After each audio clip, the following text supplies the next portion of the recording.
एक नया दिन और फिर एक नया शहर। राहुल शीशे से टैक्सी के बाहर देखते हुए खुद से कहता है, कुछ कहा तुमने? उसके डैड उससे पूछते हैं, नहीं नहीं डैड कुछ नहीं। राहुल जानता था कि अगर वो अपने दिल की बात कह भी देगा कि उसे फिर एक नए शहर में जाकर वो सारी चीजें फिर से नहीं दोहरानी, जैसे नए स्कूल में जाओ, नए दोस्त बनाओ, नए लोगों से मिलो। अगर वो ये बातें अपने डैड को बता भी देगा तो उसके डैड बस यही कहेंगे कि राहुल बच्चों ऐसी बातें मत करो, तुम्हें मेरे काम का पता है ना, फिर क्यों ऐसी बातें लेकर आते हो। और इसीलिए अक्सर राहुल ऐसी बातों में बहस करने की जगह शांत रहना ही बेहतर समझता है। जगह आ गई साहब। फाइनली 4.5 घंटे का सफर पूरा करने के बाद ड्राइवर कहता है। राहुल और उसके डैड टैक्सी से बाहर निकलते हैं और सामने घर को देखते हैं, जिसे देखकर राहुल के चेहरे में थोड़ी स्माइल आ जाती है और वो कहता है, इतना बड़ा घर। उसे खुश देख उसके डैड को भी अच्छा लगता है। तुम्हें अच्छा लगा? चलो ये तो अच्छी बात है। ये जो घर था वो शहर से काफी दूर था और इसीलिए यहाँ लोग कम ही आया जाया करते थे और इसी कारण यहाँ पे बहुत ज्यादा शांति थी। राहुल और उसके डैड उस घर के अंदर जाते हैं और घर को अंदर से देखना शुरू करते हैं। वो है हमारी किचन, वो ड्राइंग रूम होने वाला है, वो मेरा कमरा और ये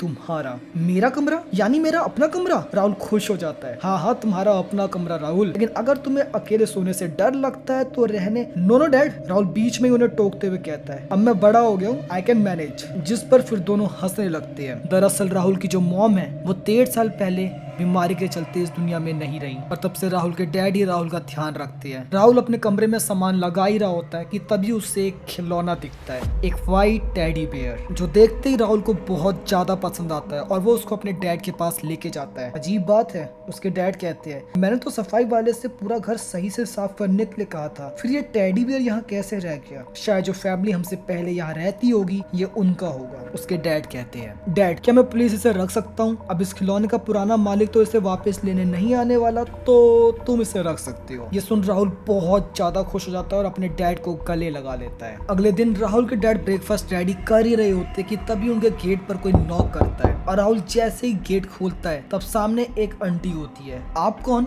राहुल पूछता है। मैं दाई माँ। वो बताती है, आपके डैडी ने मुझे आपका ध्यान रखने के लिए बोला है। सॉरी आज पहला दिन है ना तो काम पर लेट हो गई। और इससे पहले कि राहुल कुछ और बोल पाता उसके डैड भी वहीं आ जाते हैं और राहुल से कहते हैं, राहुल शरारत मत करना और अच्छे बच्चे की तरह बिहेव करना। और ये बोल उसके डैड ऑफिस चले जाते हैं। इसके बाद राहुल दाई माँ को अंदर आने देता है और अपने खिलौनों के साथ खेलने चला जाता है और वहीं दाई माँ पूरा घर साफ करने लगती है। और जब राहुल अपने खिलौनों के साथ खेल ही रहा था कि तभी कोई पीछे से उसके कंधे पर हाथ रखता है और यह हाथ मानो बर्फ जैसा ही ठंडा था। राहुल जैसे ही पीछे मुड़ता है तब वहाँ कोई नहीं होता। वो उस कमरे में बिल्कुल अकेला था और फिर जैसे ही वो वापस सामने मुंह करता है तब उसके सामने लगभग उसी की उम्र का एक बच्चा होता है और वो बच्चा कहता है, मेरा खिलौना वापस दे दो। राहुल जोर से चिल्लाता है और दाई माँ वहाँ पे भाग कर आती है। क्या हुआ साहिब, क्या हुआ? वो पूछती है। राहुल दाई माँ के गले लग जाता है और कहता है, दाई माँ यहाँ एक बच्चा है। दाई माँ चारों ओर देखती है मगर उन्हें वहाँ कोई नहीं दिखता। राहुल बेटा ये शायद आपका वहम होगा, यहाँ हमारे सिवा कोई नहीं है, वो राहुल से कहती है। राहुल उसके बाद जब हर तरफ देखता है तब उससे भी वहाँ कोई नजर नहीं आता और शायद सफर के थकान के कारण उसे ऐसा लगा होगा। ये सोचकर वो इस बात को इग्नोर कर देता है और सोने चला जाता है। और जब रात को उसके डैड वापस घर आते हैं और डोर को नॉक करते हैं तब जाके उसकी नींद उठती है। वो अपने डैड के लिए गेट खोलता है और जब उसके डैड अंदर आते हैं तब वो राहुल से कहते हैं, राहुल जाओ जल्दी से हाथ मुंह धो लो और फिर डिनर करते हैं। जिसके बाद राहुल बाथरूम में जैसे ही जाता है और डोर को ओपन करता है उसे फिर वहाँ वही बच्चा दोबारा दिखता है और वो इस बार थोड़ा गुस्से से कहता है, मेरा खिलौना वापस कर दो। उसे देख राहुल सीधा अपने डैड के पास भागता है और कहता है, डैड वहाँ बाथरूम में कोई है। अब ये बात सुन उसके डैड तुरंत बाथरूम की ओर भागते हैं मगर उन्हें वहाँ कोई नहीं दिखता। राहुल यहाँ कोई नहीं है। उसके डैड उससे कहते हैं, डैड मैं सच कह रहा हूँ यहाँ कोई था। राहुल के ऐसे जिद करने पर उसके डैड थोड़े इरिटेट होने लगते हैं और वो कहते हैं, राहुल तुम बड़ों जैसा बिहेव करना कब स्टार्ट करोगे? पर डैड मैं सच कह रहा हूँ, राहुल कहता है। उसके डैड अपने आप को शांत करते हैं और कहते हैं, छोड़ो ये बातें और आओ चलो डिनर करें। दोनों डिनर करते हैं और फिर सोने चले जाते हैं। और अगले दिन जब राहुल उठता है और जैसे ही आँख खोलता है तब वो बच्चा उसके सामने बैठा होता है और उसे घूर कर देख रहा होता है, जैसे मानो राहुल के उठने का ही वेट कर रहा हो। और फिर से वही बात दोहराता है, मेरा खिलौना, मेरा खिलौना। राहुल जोर से चीखता है और उसकी ये चीख सुन उसके डैड उसके पास आते हैं। राहुल क्या हुआ? वो पूछते हैं।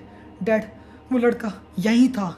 राहुल कहता है, राहुल यहाँ कोई नहीं है, शायद तुमने कोई बुरा सपना देखा होगा। उसके डैड से कहते हैं, अच्छा मुझे ऑफिस के लिए लेट हो रही है, खाना रेडी है और तुम बाद में खा लेना। डैड प्लीज आज ऑफिस मत जाइए प्लीज डैड, राहुल कहता है। और राहुल के बार बार जिद करने में इस बार उसके डैड को गुस्सा आ जाता है और वो उसको एक खींच कर थप्पड़ मार देते हैं। राहुल बड़ी उम्मीद से दाई माँ की तरफ देखता है कि शायद उसके डैड से वो बोले कि क्यों मार रहे हो, मगर दाई माँ कुछ नहीं कहती और चुपचाप खड़ी रहती है। राहुल के डैड उसे दाई माँ के साथ छोड़ ऑफिस चले जाते हैं, जिसके बाद राहुल बहुत देर तक होता है और काफी समय बाद दाई माँ उसके लिए खाना लाती है और कहती है, राहुल बेटा प्लीज खाना खा लो, आपको भूख लग रही होगी। जिस पर राहुल कहता है, दाई माँ आप बहुत बुरी हो, डैड ने मुझे इतना डांटा और आपने एक बार कुछ नहीं बोला। जिस पर दाई माँ कहती है, बेटा मुझे माफ कर दो।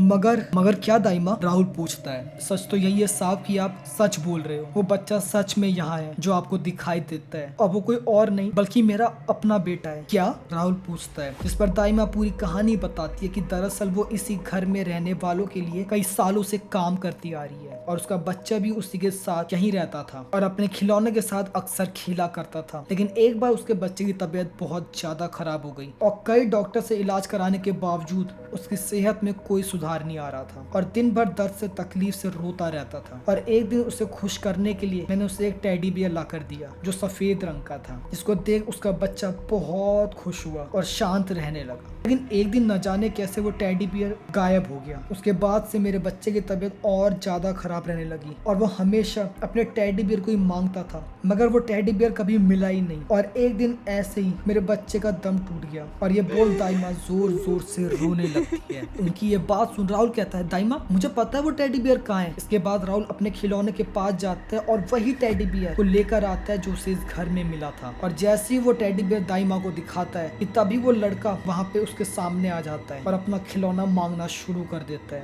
और राहुल भी उसे इस बार उसका खिलौना वापस कर देता है। इसके बाद वो लड़का खुशी से हंसने लगता है और गायब हो जाता है। शायद उस खिलौने को वापस पाना ही उस लड़के की अधूरी इच्छा थी जो अब पूरी हो चुकी थी। जिसके बाद दाई माँ भी खुशी से रोने लगती है और राहुल को गले लगा लेती है और कहती है शुक्रिया, और फिर चुपचाप से खिड़की के पास जा बाहर देखने लगती है। इसके बाद राहुल के डैड भी कुछ ही देर में वापस आ जाते हैं और राहुल से माफी मांगते हैं कि उन्होंने उसको सुबह डांटा। इस पर राहुल कहता है, कोई नहीं पापा, अब सब ठीक है। अच्छा, और वो कैसे, उसके डैड पूछते हैं। डैड मैंने उस भूत को हमेशा के लिए भगा दिया। अरे वाह, मेरे बहादुर लड़के ने अकेले ही भूत को भगा दिया। नहीं डैड, अकेले नहीं, दाई माँ ने मेरी पूरी मदद करी, उनके बिना तो ये पॉसिबल ही नहीं था। अभी राहुल ने अपनी बात पूरी करी ही थी कि उसके डैड बोलते हैं, राहुल जल्दी से सामान पैक करो और हमें यहाँ से अभी इसी वक्त निकलना होगा। पर डैड क्या हुआ, राहुल पूछता है। राहुल, उसके डैड कहते हैं, हमारे घर में कोई दाई माँ नहीं है। दरअसल राहुल के डैड ने कभी कोई दाई माँ बुलाई ही नहीं थी जो राहुल का ध्यान रखे और इसी कारण हमें पूरी स्टोरी में एक बार भी राहुल के डैड और दाई माँ के बीच में कोई भी कन्वर्सेशन देखने को नहीं मिलती, क्योंकि कोई दाई माँ कभी थी नहीं। फिर वो कौन है, राहुल बड़ी हिम्मत से खिड़की की तरफ देखते हुए कहता है। और जब वो खिड़की की तरफ देखता है तब वहाँ पे दाई माँ उससे ही देखकर हंस रही होती है। उसके सफेद बाल हवा में चारों ओर उड़ रहे होते हैं और धीरे धीरे हवा में ही गायब हो जाती है। अगर वीडियो पसंद तो लाइक कर देना, चैनल में करना तो सब्सक्राइब जरूर करना। That's all for today, bye.